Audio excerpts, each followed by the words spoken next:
I have a 3-year-old now, and I see in her a lot of characteristics that I reportedly have that my parents tell me that I had when I was little. Some of those include things like I didn't take instructions very well.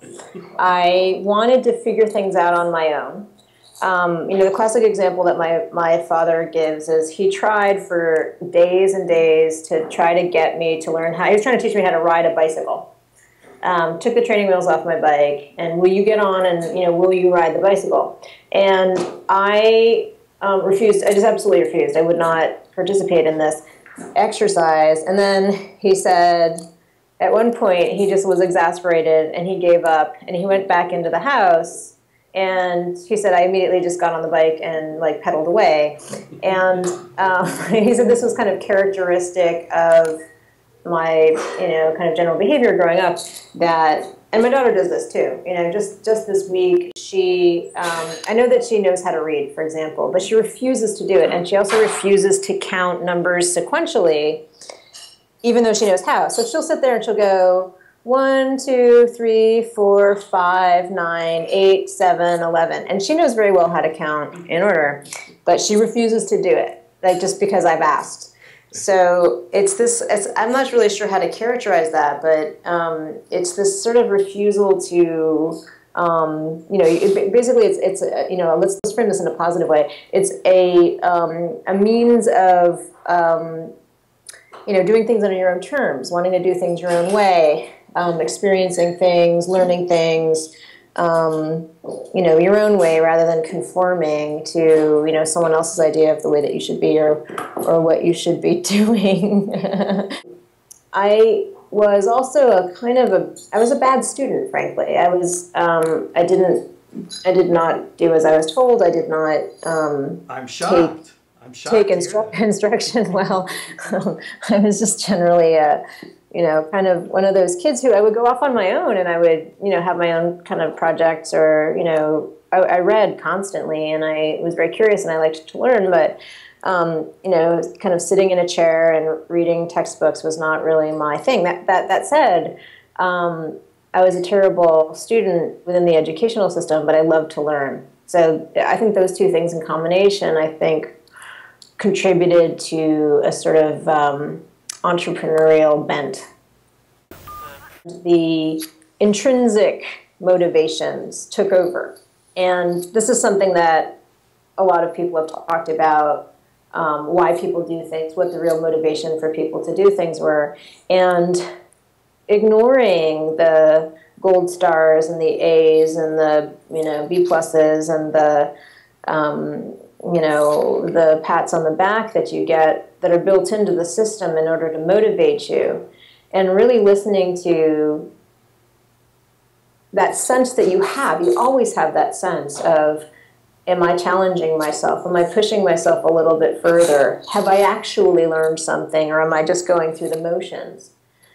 These, I think for whatever reason, I figured out very early that these rewards were actually false rewards, and they did not actually correspond to my own sense of whether or not I was succeeding or failing, or living a successful life.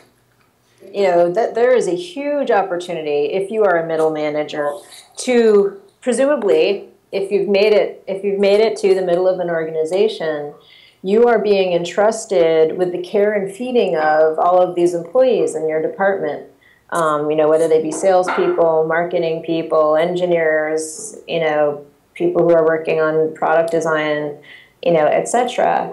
And to completely transform the organization, you need to realize that there's all of these systems that are in place in big organizations. You go from level 5 to level 6 as an employee. You go from pay scale A to pay scale B. You are kind of locked into this very rigid organizational structure. And a great manager, a truly great manager, will look at each of the employees within that organization and completely transform their work understanding what is important to each of those people. What is it that they want to do? What is it that they thrive? What is it that would make them, like, you know, stay early or work late, or like, you know, what is the thing that they throw themselves into with great passion? And being able to create an organization in which people are behaving that way, they're being run not by their gold stars, or you're going to advance to level 9, or you're going to get, you know, whatever, you know, pay increase B, and really looking at what truly makes people happy, what really fulfills them in work.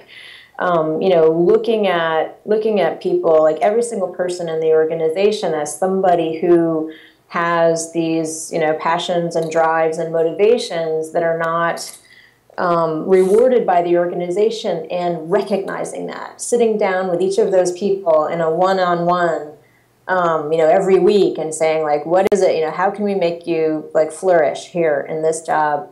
You know, are you in the wrong job?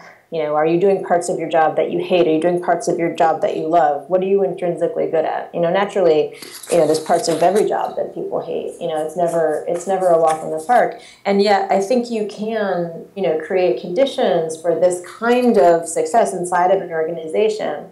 And a manager, you know, if you're a manager at, you know, Beatrice Foods or Procter & Gamble, or, you know, one of these, you know, big companies, you have to be perpetually vigilant and on guard that the superstructure does not take all of the passion out of the work for all of the people that work in your organization. You know, I actually worked at a big organization, and, you know, I'm fairly well known for going rogue, you know, inside these organizations. So sometimes you have to go rogue. You have to understand that you have to do two things simultaneously, and this has you know, been my experience consistently in big companies. You have to manage up, and you have to manage down. You have to take care of your people, you know, and make sure that they have the right incentives and motivations, and they're, you know, like working for their passions. But simultaneously, you have to, you know, with your other hand, right? So you're fighting a sword fight on this side, you know, to help your employees, and then you also need to. Your job is to be, you know, protect them for the organization, you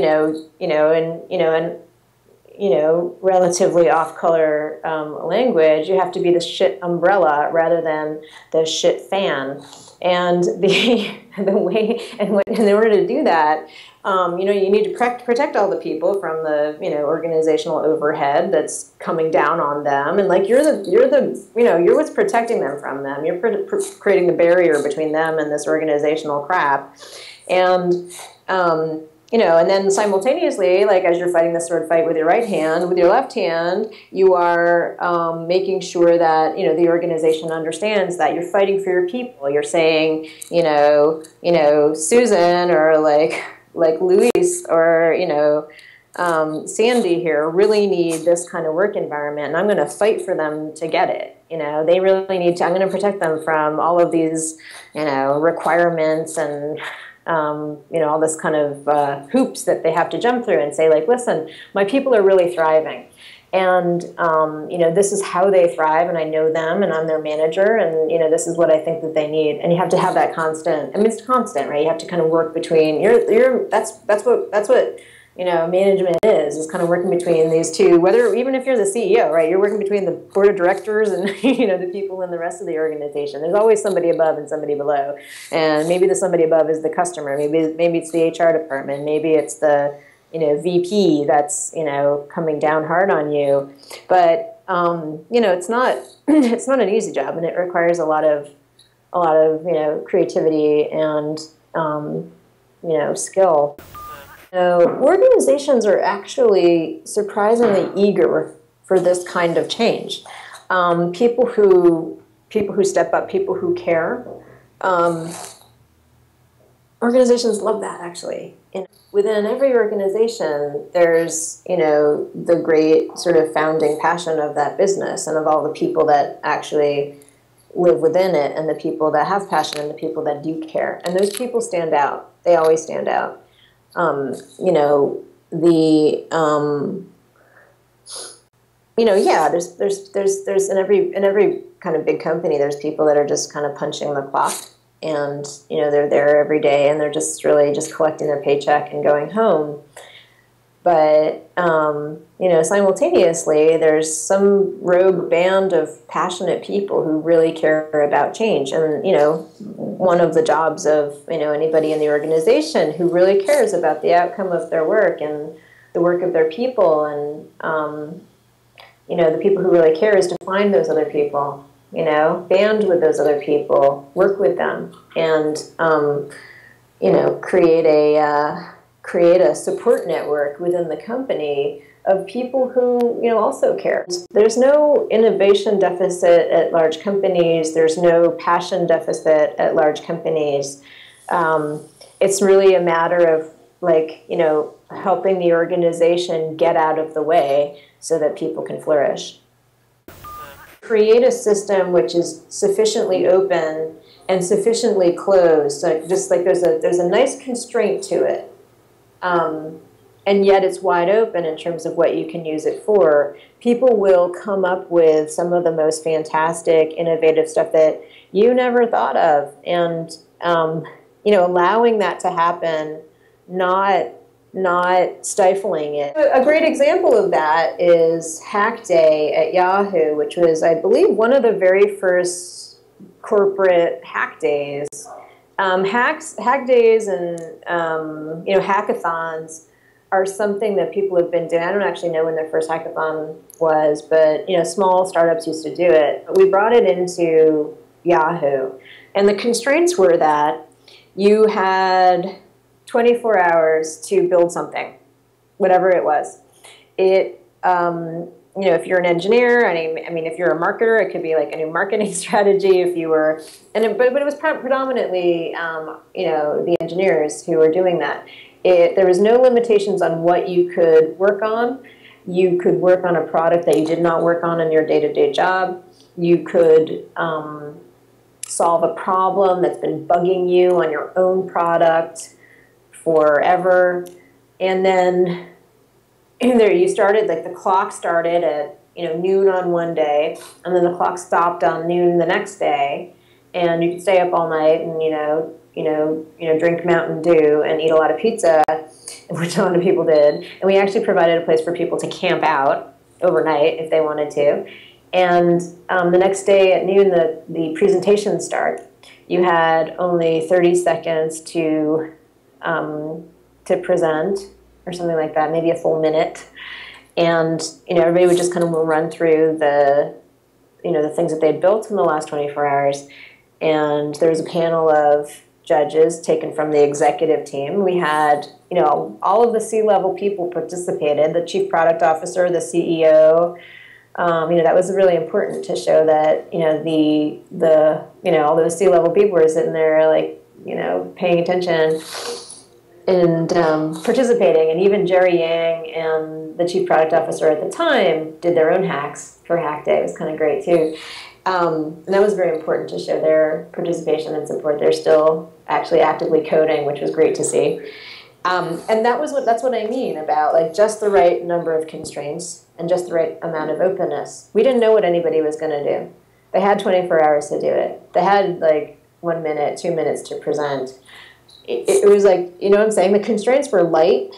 It was a fairly light amount of constraints. We provided all of the infrastructure to make it happen, permission for people to take time off of work, 24 hours in which to do it, partner with however many people that you want from across the organization, even if they're people that you don't usually work with in the day-to-day, and then just left it wide open. You can just build whatever the heck you want. And that ended up being the right balance, and I think that you should really strive to structure things in such a way that there's the right amount of constraint and the right amount of freedom.